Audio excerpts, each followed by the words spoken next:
నమస్తే సార్. నా పేరు సిహెచ్ శ్రీనివాసరావు. మండల విద్యాశాఖ అధికారిగా పనిచేస్తున్నాను ఇక్కడ.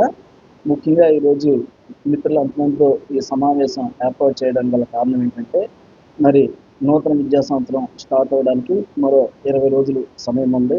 ఈ 20 రోజుల్లోనే అటు ప్రభుత్వ పాఠశాలలో ముఖ్యంగా విద్యార్థుల తాలూకా ఎన్రోల్మెంట్ డ్రైవ్ అనేది గత విద్యా సంవత్సరం ఎన్రోల్మెంట్ కంటే ఒక 10% పెంచి ఎన్రోల్మెంట్ చేయమని గౌరవ కమిషనర్ ఆఫ్ స్కూల్ ఎడ్యుకేషన్ గారు, అదేవిధంగా గౌరవ ఆర్జేడీ గారు, డిఈఓ గారు మాకు ఆదేశాలు ఇచ్చున్నారు. దాని ప్రాప్తికి మండలంలో ఉన్నటువంటి అన్ని ప్రభుత్వ పాఠశాలలు అంటే 82 ప్రభుత్వ పాఠశాలలో విద్యార్థుల సంఖ్య పెంచడం కొరకు అన్ని పాఠశాల ప్రధానోపాధ్యాయులు వారితో పాటు మా సిఆర్పీలు బృందము అంతమంది కూడా కష్టపడుతుంది.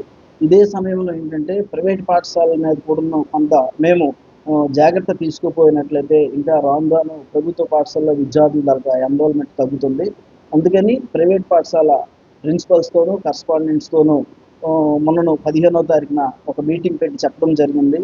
మీ తాలూకా ఎన్రోల్మెంట్కి కానీ మీ తాలూకా పాఠశాల భవిష్యత్తుకు కానీ మా నుంచి ఎటువంటి అడ్డంకులు ఉండవు. కాకపోతే ఏంటంటే మీరు ఇర్రెగ్యులర్గా మీ పాఠశాలలో మా పాఠశాలలోనే పుస్తకాలు కొనాలి, మా పాఠశాలలోనే బ్యాగులు కొనాలి, యూనిఫామ్లు కొనాలి అని ఒత్తిడి చేస్తూ ఏ పిల్లల మీదైనా మీరు అజమాయిషీ చెలాయించినట్లయితే ప్రభుత్వ నిబంధన ప్రాప్తికి జీవోఎంఎస్ నంబర్ 41 ప్రాప్తికి ఖచ్చితంగా మీ పాఠశాల మీద మరి పై అధికారులకు సిఫార్సు చేయడం జరుగుతూ మీ పాఠశాల తాలూకా రికగ్నిషన్ కూడా రద్దు చేయడానికి వెనకాడమని గౌరవ కమిషనర్ గారి తాలూకా ఆదేశాలను వాళ్ళ ముందు ఉంచడం జరిగింది. అదేవిధంగా దాని ప్రాప్తికి వాళ్ళు ఎవరు కూడాను వాళ్ళ పాఠశాలలో ఈ పాఠ్య పుస్తకాలు అమ్మడం కానీ, అదేవిధంగా యూనిఫామ్లు బ్యాగులు అమ్మడం కానీ చేసినట్లయితే ఇరువురు ఎంఈఓలు కలిసి వెళ్ళి రైడింగ్ చేసి ఆ పాఠశాలని మరి మూయడానికి కూడా వెనకాడమని చెప్పడం జరిగింది కూడాను. ఇటీవల కాలంలోనే మీ మిత్రుల తాలూకా సమాచారం మేరకు స్థానికంగా ఉండే చైతన్య పాఠశాలలో పుస్తకాలు అమ్ముతున్నారని తెలిసి వెంటనే వెళ్ళి ఆ స్కూల్కి సంబంధించి ఏ రూమ్లో అయితే పుస్తకాలు ఉన్నారో ఆ రూమ్ తాలూకా తాళం కూడా వేసి ఆ రసీదు పుస్తకాలు కూడా తీసుకువచ్చి ఇక్కడ మేము ఆఫీస్కి తీసుకురావడం జరిగింది. వెంటనే వాళ్ళకి ఒక షాకాజ్ నోటీస్ కూడా ఇవ్వడం జరిగింది. ఆ షాకాజ్ నోటీసు ఇచ్చిన వెంటనే వాళ్ళు పాఠశాలకు వచ్చి సార్ ఇంకొకసారి మేము ఈ తప్పు చేయము, చేసినట్లయితే మీరు ఖచ్చితంగా మా మీద ఎటువంటి యాక్షన్ తీసుకున్నా మేము దానికి బద్దులం అవుతామని మాకు చెప్పడం జరిగింది. అట్ ది సేమ్ టైం అదే రోజు ఈ ఇరువురు ఎంఈఓలు అక్కడే ఉన్నటువంటి పక్కనే ఉన్నటువంటి నారాయణ స్కూల్కి దగ్గరలో ఉండేటువంటి మరో బడ్జెట్ స్కూల్స్ ప్రైవేట్ స్కూల్ కూడా వెళ్ళడము చెప్పడము జరిగింది. అదేవిధంగా వాళ్ళంతమందికి ఆడియో వీడియో మెసేజ్లు కూడా పెట్టడం జరిగింది.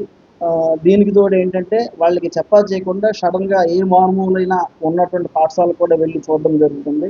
ఏదేదయ్యేటప్పటికీ ఈ ప్రైవేట్ పాఠశాలను మనం కంట్రోల్ చేయగలిగినట్లయితే ప్రభుత్వ పాఠశాలలు తాలూకా విద్యార్థుల సంఖ్య మరికొంచెం ఇంప్రూవ్ అయ్యి రానున్న కాలంలో ఎంతోమంది కొత్త ఉపాధ్యాయులకి అది ఆసరాగా ఉంటుంది. అదేవిధంగా ఉన్నటువంటి ఉపాధ్యాయులు ఈ విద్యార్థుల సంఖ్య పెరగడం వల్ల మరింత ఇంట్రెస్ట్గా పాఠశాలలో చెప్పడము, తద్వారా ఏదైతే గత ఎన్నడూ లేని విధంగా ఈ ఏడాది ప్రభుత్వ పాఠశాలలో 10వ తరగతికి సంబంధించి స్టేట్లో ఫస్ట్ ర్యాంక్ రావడం అనేది మరి ప్రభుత్వ పాఠశాలలో పనిచేస్తున్నటువంటి ఉపాధ్యాయుల కృషి.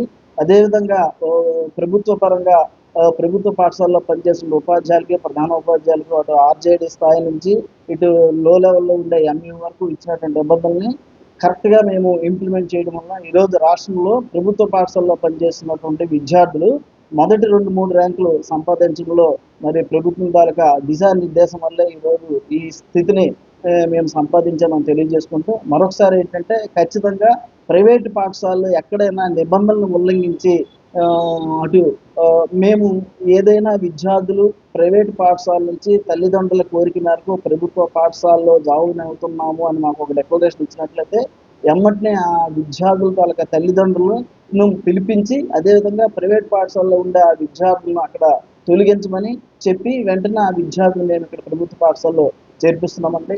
మరి గత వారం 15 రోజులు చూసుకున్నట్లయితే మాకు 146 మంది పేరెంట్స్ తమ పిల్లల్ని ప్రైవేట్ పాఠశాల నుంచి ప్రభుత్వ పాఠశాలలో జాయిన్ చేసుకోవడానికి విల్లింగ్ ఇచ్చారు. ఆ విల్లింగ్ ప్రాప్తికి మేము ఆ విద్యార్థులంతమందిని కూడా నేటికి ఈ 141 మందిలో 85 మంది విద్యార్థులు జాయిన్ చేశాము. ఇదేంటంటే ఈ రోజు రిక్వెస్ట్ పెట్టినట్లయితే 3 రోజుల తర్వాత ఆ రిక్వెస్ట్ అనేది రిజాల్వ్ అయ్యి 4వ రోజు ఈ పిల్లల్ని మళ్ళీ ఆ ప్రభుత్వ పాఠశాలలో జాయిన్ చేయడం జరుగుతుంది. ఇంకా ఇదే విధంగా ఇరువురు ఎంఈఓలను కూడా చర్య తీసుకొని ప్రైవేటు పాఠశాలను నియంత్రిస్తూ ప్రభుత్వ పాఠశాలలో ఎన్రోల్మెంట్ వృద్ధికి మేము ప్రయత్నం చేస్తామని, అదేవిధంగా ఈ ప్రెస్ మీట్ని చూస్తూ చాలామంది ప్రైవేట్ పాఠశాల కరస్పాండెంట్లు కానీ ప్రిన్సిపల్ కానీ ఎక్కడైనా ఇర్రెగ్యులర్గా మీరు బిహేవ్ చేసినా, మరి ప్రభుత్వ నిబంధనలు వ్యతిరేకిస్తూ మీ తాలూకా చర్యలు కొనసాగించిన ఎట్టి పరిస్థితుల్లోనూ మరో నోటీస్ అనేది లేకుండా ఇంతకుముందే మీకు ఇచ్చినటువంటి షోకాజ్ నోటీస్నే బేస్ చేసుకొని మరి ఇంకా రెండో నోటీస్ అని లేకుండా నేరుగా మీ పాఠశాల తాలూకా రికగ్నిషన్ రద్దు చేయడం వరకు పై అధికారులకు సిఫార్సు చేయడం జరుగుతుందని మరొకసారి ప్రైవేట్ పాఠశాల ప్రధాన ఉపాధ్యాయులకు కరస్పాండెంట్ తెలియజేస్తూ, అట్ ది సేమ్ టైము ఇదే విధంగా మీ అంతమంది కూడా మీ తాలూకా యాక్టివిటీస్ని మరింత మెరుగుపరిచి ప్రభుత్వ పాఠశాల విద్యార్థుల సంఖ్యను